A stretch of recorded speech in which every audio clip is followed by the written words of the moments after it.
Kahapon ay nakatanggap na naman ng reklamo ang ABS-CBN kaugnay sa isa na namang lalaki na ginagamit ang pangalan ng XXX para manghuthot ng pera sa isa na namang kumpanya.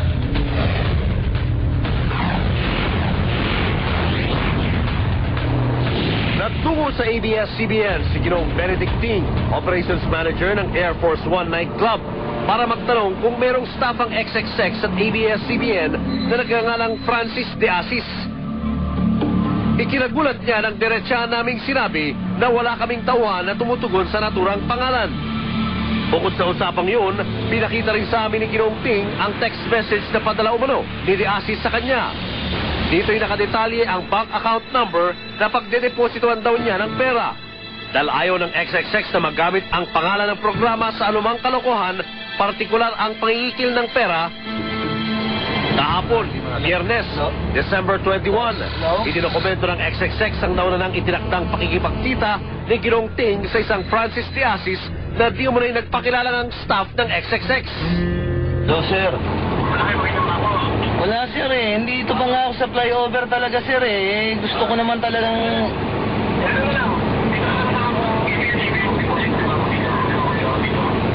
Sa loob ng ABS-CBN, sir, may bangko. Papasundo mo ako sa tao mo, sir. Sa usapang yun, inutusan rin si Benedict Ting itong lalaking nagpakilalang XXX staff na si Francis De Asis na pumunta at maghintay sa audience entrance ng ABS-CBN. Do'y susunduin at papapasukin raw siya ng isang lalaki na nakakulay itim na leather jacket. Ang lalaking yun na rin daw ang magsasama sa kanya papunta sa bangko na nasa loob ng compound ng istasyon para may deposito na ang hinihinging pera. Dahil bawal na bawal sa sinumang empleyado ng ABS-CBN na masangkot sa ganitong klase ng iligal na gawain, tinimbrehan na rin ng XXX ang security office ng ABS-CBN sa pagdokumento kung may lulutang ang tauhan ng kumpanya. Gaya ng sinabi ni Francis De Asis, nakausap ng nagrereklamong si Ginoong Ting. Ilang saglit pa itinungo na ng complainant ang ABS-CBN audience entrance habang ang mga miyembro ng aking undercover team at ang security personnel ng ABS-CBN ay pumoste na rin sa paligid. Maya-maya pa isang lalaking nakaitim na leather jacket ang namataan naming dumating. Agad siyang lumapit sa naghihintay na si Mr. Ting.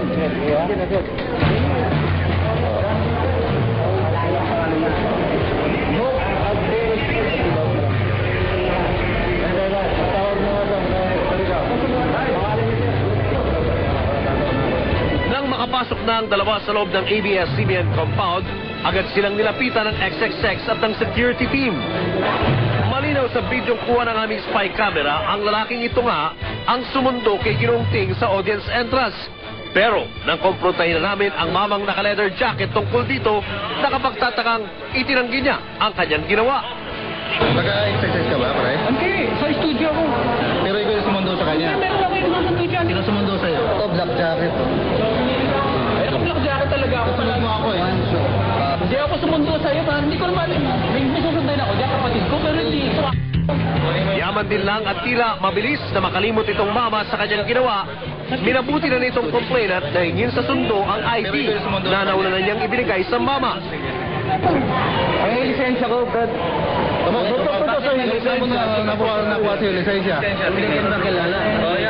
Hindi niya sa akin, may kailangan ko. Bakit mo kinuha? Bakit mo kinuha? Hindi ko kilala eh. Bakit nasa yung lisensya? Ba't di mo kilala? Dahil sukol na itong sundo, idiniretso siya sa security office ng ABS-CBN. Doon na napagalaman ng XXX ng the leather jacket palang lalaking iyon ay si Juancho Jojo Lloren, isang cameraman na naka-assign sa studio operations. Siyempre pa'y inusisa namin si Jojo kung kilala niya ang Francis De Asis na nangingikil ng pera sa Air Force One Club. Hindi naman itinanggi nitong cameraman na kilala niya raw ang tinutukoy naming pangalan. Ang Francis De Asis na yun, anong trabaho dito sa ABS? Hindi siya talaga dito empleyado. Ano siya? Dati siyang contractor dito. Alam ko na kontrata siya dyan yung mga scrap dito, namimili siya. Sinusundo lang siya sa akin. Alam ko kami transaksyon sila. Siyempre pa'y tinanong na rin namin itong si Jojo kung ano ang kanyang kinalaman tungkol sa utos ni Francis De Asis na magdeposito ng pera sa bangko itong complainant. Akala ko nasa bangko siya, magkikita kayo sa bangko, susunduin ko lang siya eh. Dahil talagang iginigit itong kine-questionong cameraman na wala siyang kinalaman sa transaksyon sa pagitan ni Francis de Asis at Benedict Ting. Sa puntong yun ng aming pagsasiyasat ay inusisa namin kung na kaninong pangalan ang bank account na siyang dapat ay dedeposituhan ni Benedict ng pera. Ito pala'y nakapangalan sa isang Criselda Lloren. Teka, Jojo, hindi ba't Lloren din ang apelido mo? Kaano-ano mo itong si Criselda? Magbabayad doon sa account ko, account ng misis ko, kasi nasa akin yung ATM na yun eh. Tapos ibibigay ko sa kanya, magkikita sila ngayon eh. Ha? Asawa mo si Criselda? Kung wala kang kinalaman sa pangingikil na ito, bakit sa bank account ng asawa mo kailangang ideposito ni Benedict ang perang hinuhutot ni Francis de Asis? Ngayon, hindi account ko yung ginamit. Sa misis ko yung ginamit ko kasi hindi pa active yung account ko eh. Yun yung nakita nila, yun yung binigay kay ano. Patuloy pa namin kinwestiyon ang di mo na ipagpapagamit ni Jojo Lloren ang bank account ng asawa niyang si Criselda dito sa isang Francis de Asis. Nang biglang mag-ring ang cellphone ng complainant na si Benedict. Si Francis de Asis daw ang nasa linya. Dito yung mga in-entrapment ako. Meron ka pinasusundo ka sa akin. Hindi ko alam tong usapan ninyo. Dati nyo namang ginagamit ni Robert itong account ko. Hindi ko naman alam kung anong transaction nyo. Binibigyan nyo lang ako ng komisyon ko pagsundo, di ba? Ang hawak ko yung tip nyo. Hawak mo ba? Oo, pag di mo pinakawalan yan. Ito, may hawak ako siyang tape. At pag hindi ko pinakawalan to, ano gusto mo mangyari? Kahit saan naman lugar, palalabasin ko yun eh. Palalapasin mo, Kahit saan ko gulo, kahit sa dyaryo, kahit sa TV, kahit sa station. wholesome ang negosyo ko, pare. Ha? Sigurado ka, ha? Oo. Natin. Noy hinamo ng XXX si Jojo na kung totoong may hawak na video expose ang naniyikil na si Francis de Asis, ipadala niya ito sa amin at kami na mismo ang magpapalabas ng bidyong yon nang walang kapalit na halaga. Pero hindi lumutang ang Francis de Asis na tumatawag at walang bidyong pang-expose na nakarating sa amin. Kalaunan, nalipat rin si Juan Jojo Lloren sa kusugian ng Quezon City Police.